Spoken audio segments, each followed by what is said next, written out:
Hi everybody and welcome to another video. My name is Richard Seidlitz and I'm the owner of redpants.lol. Today I'm visiting my buddy Bruce in the Dallas-Fort Worth, Texas metro area, and we are going to be changing out the starter on my 2007 V8 Vantage. Now this is just a 2-bolt job, but it's not quite as easy as it may seem simply because of where the starter is located. Luckily, he's got himself a lift and he's been kind enough to set aside a few or several hours to help me out today. So let's see what we can do to get this job done.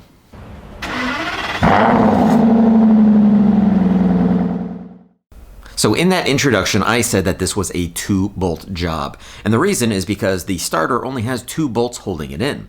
However, the standard way of replacing the starter is you have to remove the exhaust manifold, which also means removing the catalytic converter behind it. Now, I have aftermarket headers on my car, which are made from Velocity AP, and I've had them for quite a while. I'm very happy with them. And I was hoping that maybe, just maybe, because I don't have the heat shielding that the standard headers have on them, I might have enough clearance to get that starter out without actually removing the manifold. So we went ahead and tried that first. Well, turns out it didn't work. You still have to remove the exhaust manifold to remove the starter. The starter only has 2 bolts holding it in and basically 2 wires for all intents and purposes. You've got the multi-plug and you've got the power terminal that is connected by a ring terminal and a nut.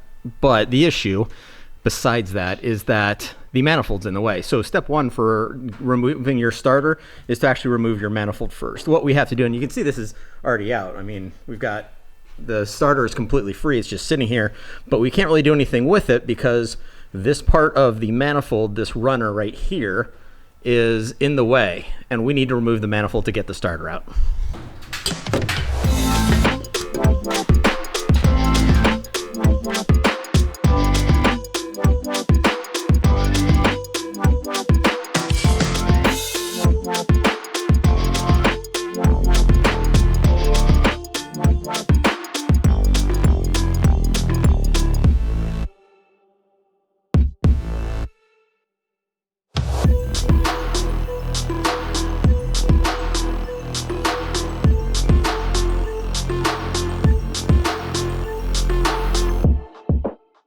I get asked fairly often about replacing the manifolds on a V8 Vantage, and I haven't done a DIY for it because it's one of those jobs that honestly is kind of a pain in the butt, and the best advice I can give people is to have a lot of tools, a lot of wobble sockets, some mid-depth sockets, some angled wrenches and ratchets and all that sort of stuff to try to get in there.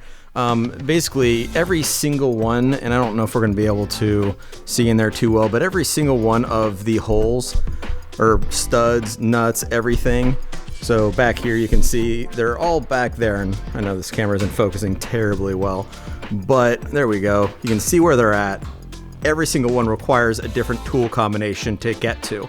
So when it comes to replacing it, and some of them you'll come from the side where you're in from the side of the car, some you can get to from the top, but only maybe the front ones, but they're easier to get to from other angles. Some you need to come underneath to go from this direction to get to. So it really just depends, but it's a difficult job on its own, and when you're doing your starter, it's step number 1, so just be ready for that. You also have to raise the engine by about 1/2 inch to 3/4 of an inch. There are some motor mount nuts that are down here, and there's another one over there, where you just have to loosen it. You don't have to remove the nut all the way, but you do have to loosen it to get about 1/2 inch to 3/4 of an inch, and then you raise the engine up in order to get clearance to get the exhaust manifold out. So we have made some progress, but I just want to throw something out there before I continue this video. The instructions are often wrong. Let's put it this way. One of my more popular tutorials and DIY guides is how to change the door struts. Now, if you look at the manual, the workshop manual, which the sheet I just showed you is an excerpt from, the step for that, or the job for that based on the manual, is remove the doors. So just because it's in the workshop manual doesn't mean it's quite right. And in the case of this starter issue, it was once again wrong. It says to remove these bolts. Those aren't the bolts. Those aren't even the bolts you need to remove. It's of all the bolts that are there, those are the only 2 you don't need to worry about. So take everything with a grain of salt when you're reading in any instructions whatsoever, whether it's the workshop manual, whether it's mine or anybody's. Take it with a grain of salt because it doesn't mean it's going to be perfectly accurate. We have got the starter out. The starter is now out. Let's go in here so you can see where the starter used to be is up in this space. And the exhaust manifold was also up in this space as well. So the issue that I had with my original starter was that it got burnt up. I mean, even 2 hours after the car had been sitting when the engine was bone cold, the starter was still actually radiating heat. That's definitely a bad sign. I knew the starter was bad anyway, but what we've done this time is we've taken some of this heat wrap and we're going to put this over the starter, but we're not going to do that until the starter's in place, till we can make sure that we get the right portion of it covered and make sure that we can have it as we want it once it's in the car. Okay, the starter is in, and you can see that we have put on a heat shielding. It's just a flexible, cuttable heat shielding that we've put on to help make sure that the starter is protected. Ideally, yes, my exhaust manifold should have some jet hot or ceramic coating or something like that on it. But no, I didn't do that, and I've had these for ages. They're holding up pretty well, but that would have been ideal. It's something I want to do eventually when I do some crazier stuff to my car, but until then, this is going to do the trick. So we've got that done. Now it's time to put the exhaust manifold back in so we can button everything back up.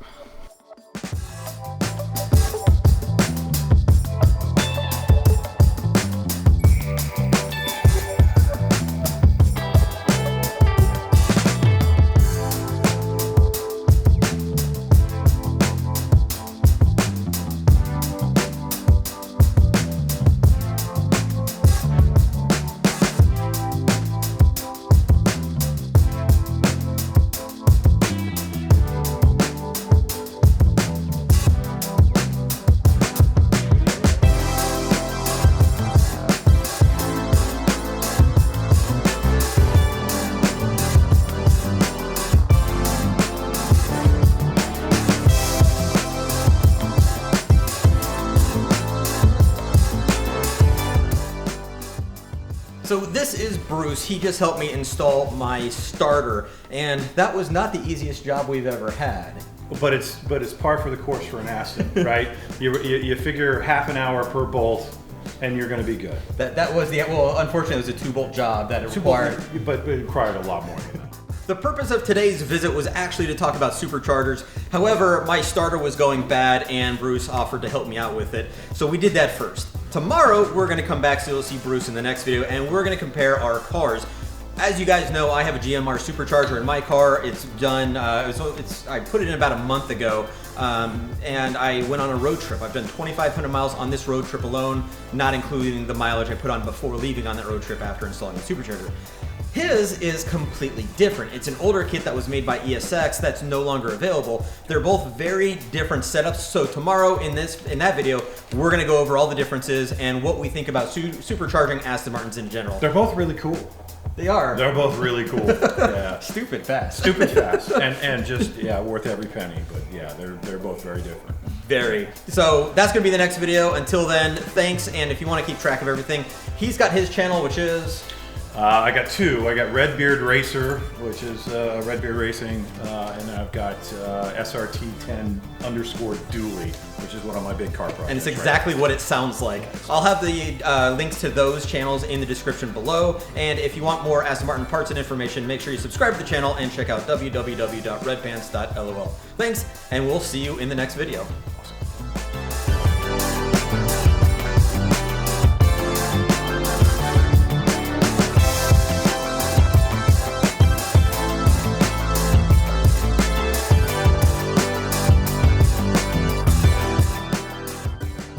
Doesn't matter what you're doing. Yeah. Like I said, power steering pump, AC compressor, anything on this car, it takes special. And that's especially true for this one. Oh, yeah. God, so much patience.